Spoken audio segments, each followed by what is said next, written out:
The crowd was already standing before anything actually happened, not because of a highlight, not because of a buzzer beater, but because something in the air felt wrong. Too loud, too tense, too charged for just another regular possession. You could feel it before you could explain it. This wasn't excitement. This was anticipation mixed with irritation, the kind that builds when two players refuse to give an inch, when neither wants to be the one who flinches first. Derrick Rose stood near half court, hands on his knees for a brief second, eyes forward, not looking at the bench, not looking at the crowd.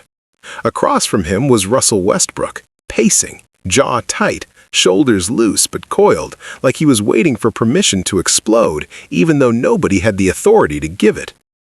These were not two players feeling each other out.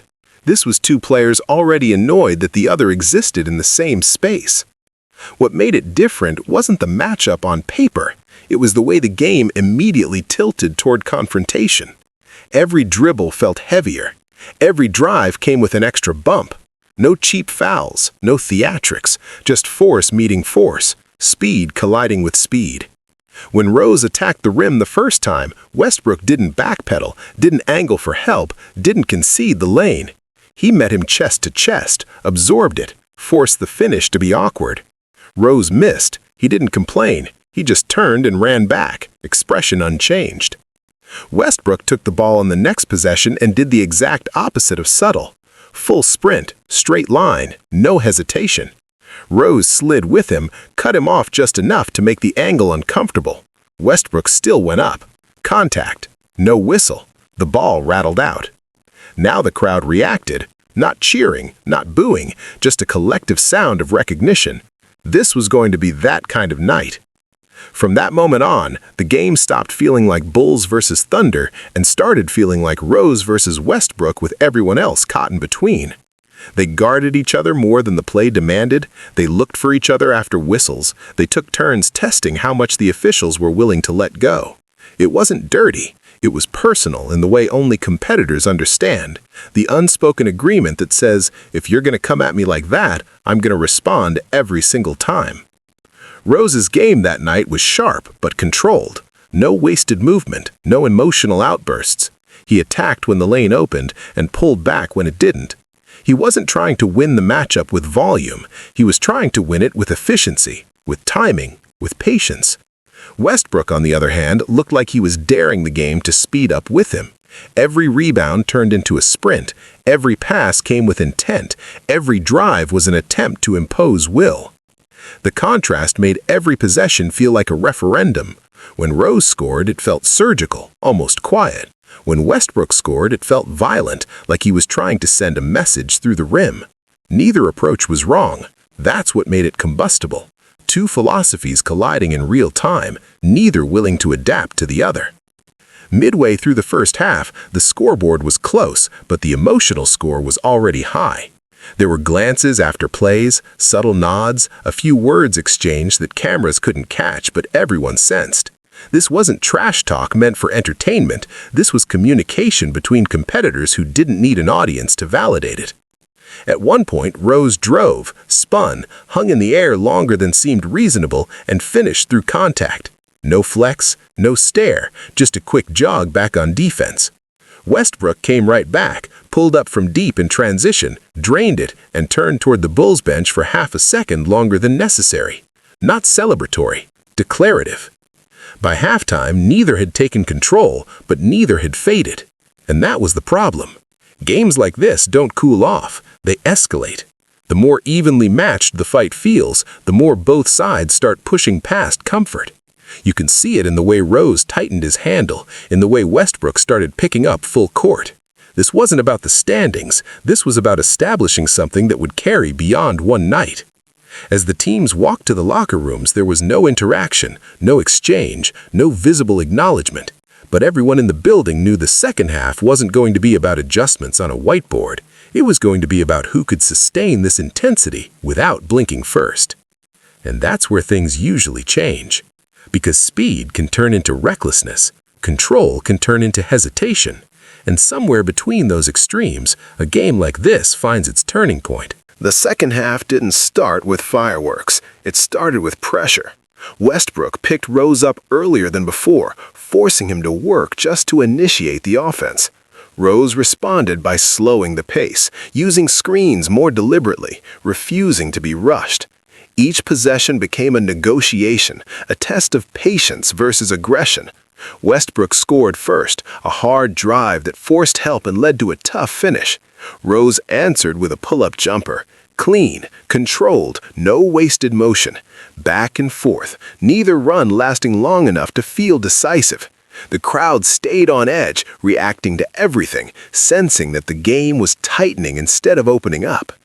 As the minutes passed, the physicality increased. Screens hit harder, closeouts came faster, loose balls turned into brief scrums. The officials allowed it, understanding that calling everything would only fracture the rhythm. For Rose, this kind of environment had always been familiar. He thrived in chaos without needing to advertise it. For Westbrook, chaos was fuel. The louder it got, the harder he pushed. There was a stretch where Westbrook seemed to seize momentum. 2 straight attacks, one leading to free throws, the other to a kick-out 3. He clapped his hands, shouted something toward his teammates, fed off the reaction. For a moment, it felt like the game might tilt his way. That's when Rose answered, not with force, but with composure.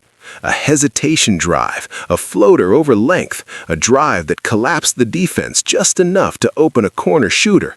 No rush, no panic, just control. It didn't quiet the building, but it shifted the energy. The message wasn't loud, but it was clear. I'm still here. I'm not going anywhere. What made this stretch fascinating wasn't just the scoring, it was the way both players started anticipating each other. Westbrook jumped passing lanes more aggressively, gambling for steals. Rose adjusted by protecting the ball, changing speeds, using angles instead of acceleration. It became less about athleticism and more about reads, about who could stay disciplined when adrenaline begged for impulse. Late in the third quarter, the game tightened again. One possession, Rose drew 2 defenders, and kicked it out for an open look that didn't fall. Westbrook grabbed the rebound and pushed immediately, attacking before the defense could set. He finished, absorbed contact, and for the first time all night, Rose showed a flicker of visible frustration, slapping his hands together as he ran back.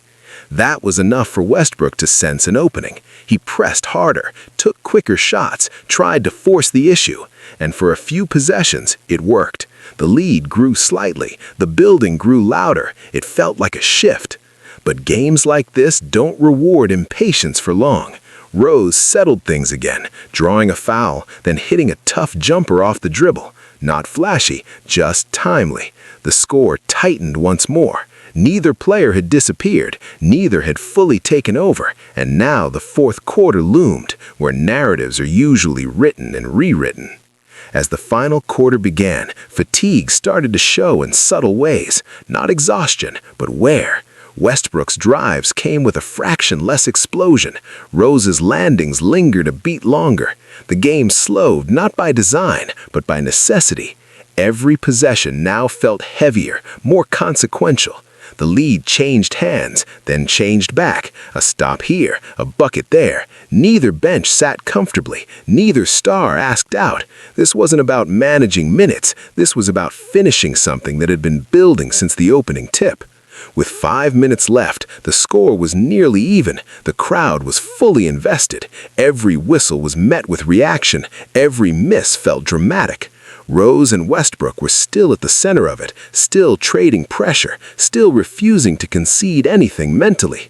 And that's when the game stopped being about energy and started being about decisions, about who could slow down without losing edge, about who could choose the right moment instead of forcing one. Because in games like this, the margin isn't talent, it's judgment. The final minutes arrived quietly, almost deceptively, as if the game itself wanted to see who would blink first. Possession shortened, space disappeared, every cut was contested, every dribble was watched. Rose stood near the top of the key, surveying, patient, while Westbrook hovered, ready to pounce on any hint of hesitation. Westbrook struck first in the closing stretch, a hard drive that drew help and led to a finish through contact. The crowd erupted. It felt like the kind of play that tips a close game, the kind that shifts belief. Westbrook let out a shout, not at anyone in particular, just releasing the tension that had been building all night. Rose didn't respond immediately. He walked the ball up, used the clock, forced the defense to settle. He probed, pulled back, then attacked, not at full speed, but with purpose. The defense collapsed, he kicked it out. The shot fell. No celebration, just a nod. The lead swung back again. This pattern repeated itself. Westbrook pushing, Rose answering, each basket carrying more weight than the last. The crowd oscillated between anticipation and anxiety. It wasn't clear who had the edge, and that uncertainty kept everyone locked in. With under 2 minutes left, the moment everyone had been waiting for arrived, not with a dramatic isolation, but with a mistake, a rushed decision, a possession where impatience crept in. Westbrook attacked early in the shot clock, met resistance, and the finish didn't fall. Rose secured the rebound, and for the first time all night, slowed everything down completely. That possession mattered more than any highlight. Rose took time. He read the defense. He waited for the right angle. When he finally moved, it was decisive. A drive, a kick, another extra pass. The ball found the right hands. The shot went in. The lead widened, not by much, but enough to change the dynamic. From there, the game tightened around control. Rose didn't rush. He didn't force. He trusted the read, trusted the moment. Westbrook continued to push, continued to fight, but the openings were smaller now. The room for chaos had narrowed. In the final seconds, the outcome became clear not through celebration, but through acceptance. The horn sounded, the crowd reacted, the scoreboard told the story plainly. One side had won, not by dominance, not by humiliation, by execution. There was no confrontation afterward, no exchange, just two players walking off, each having tested the other fully. The winner was real, the result was official, but the debate didn't end there, and it never would. Because what people remembered wasn't just the score, it was the collision, the refusal to back down. The night two MVPs met at full speed and forced each other to answer every question on the floor. And long after the box score faded, that's what stayed.